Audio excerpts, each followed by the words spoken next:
Hello and welcome to Seahawk News. I must say, your hair looks rather astonishing today, Bob. Why, thank you, Bob. That mustache of yours is looking rather fresh. Turned out nice and rugged and thick. Getting to business. Neil McCardle, a local man in England, called off his wedding in rather an unusual approach.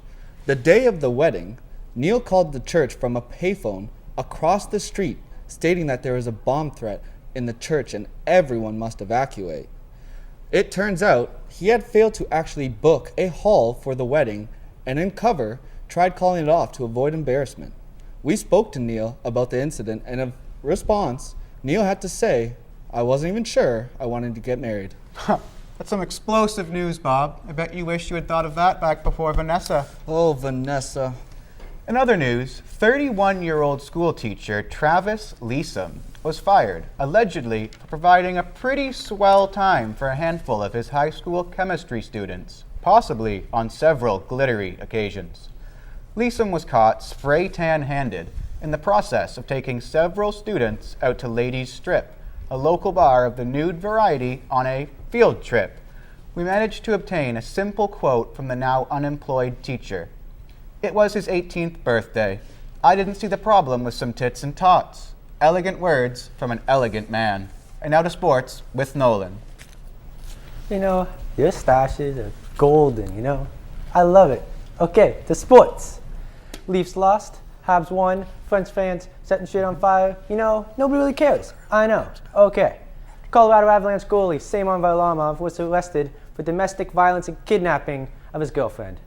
That guy's really gotta love his JD or something, because you know what? I would never turn myself in for beating up my own girlfriend. What about you guys? What do you think?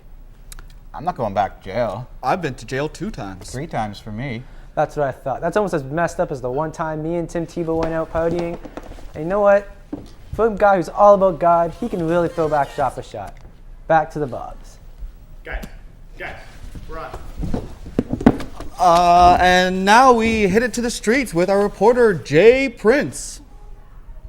The truth behind this drug epidemic plaguing these hallways. Excuse me, sir. Can I ask you a few questions about drugs today? You have any drugs? No. Reluctant to speak on the matter, it's pretty clear that these Mohawk students have become really reliant on these performance-enhancing drugs. So I heard you did pretty well on your midterm today. Oh yeah, up, bright, early, ready to go for it. That's good, that's good. And do you think the Tylenol may have been the reason for your stellar performance today? Yeah, it really gets your brain working and your imagination going. And do you have any of that Tylenol from earlier left on you? Why? Yes, I do. Really?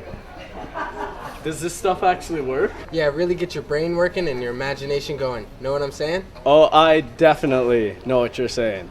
This is Jay Prince, Seahawk News, reporting. It looks like Jay's about to experience the Tylenol effect as well. Clearly, he visited the powder room. Now we take it to Carl with our weather report. Carl here, sweating away on this cold day, hot coats, cold winds. You know what I'm saying? Well, up on the mountain, looks like we're sitting at a brisk 2 degrees. Man, how I miss that warm wind and that hot summer sun. Is anybody sick of wearing gloves here? Well, back to the news.